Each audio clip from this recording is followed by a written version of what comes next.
Je voudrais vous parler de l'amour. Je viens de voir au cinéma, le théâtre live, la pièce de Molière, Le Misanthrope.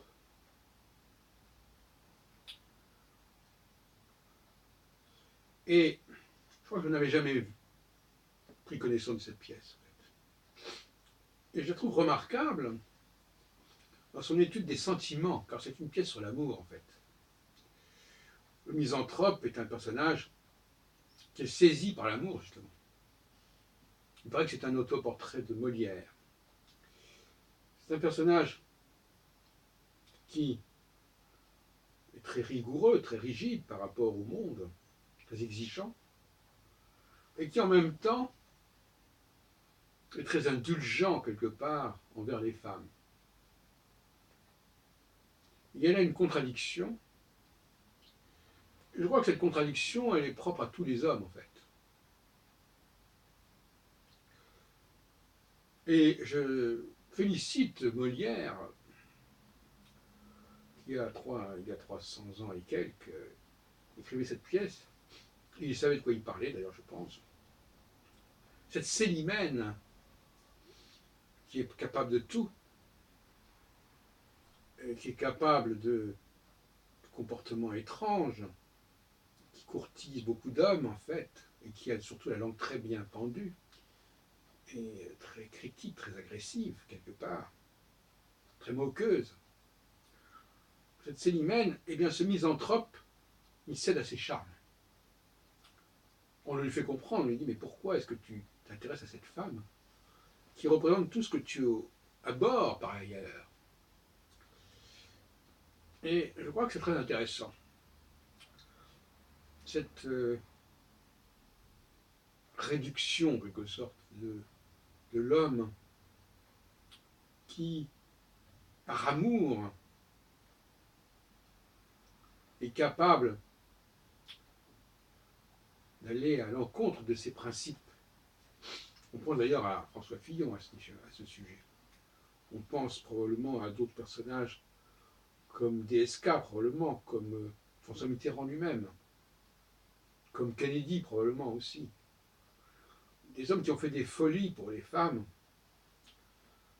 et qui certainement le regrettaient, mais qui ont vécu un moment important, un moment fort de leur vie quand même.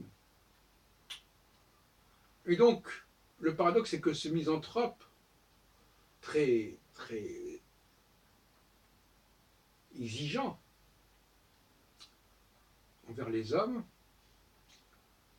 on dit n'a d'autre Dieu, d'ailleurs, j'allais prendre l'expression de Corneille pour Chimène, Rodrigue et Chimène, ou même Roméo et Juliette, à la limite. On fait des folies pour les femmes, par amour, et à partir de ce moment-là, ça me fait penser, tout simplement, excusez-moi du peu,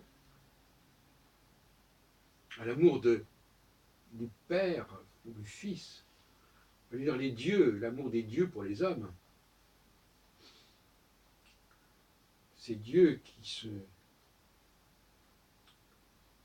surtout quand ils décident de n'élire qu'un seul peuple, comme un homme qui décide de n'élire qu'une seule femme, alors qu'il y en a tant. Cette façon de ce que j'appelle le passage de la puissance à l'acte, c'est-à-dire parmi toutes les potentialités, parmi les cons possibles, COM, POS, IBLES, celui-ci et pas celui-là.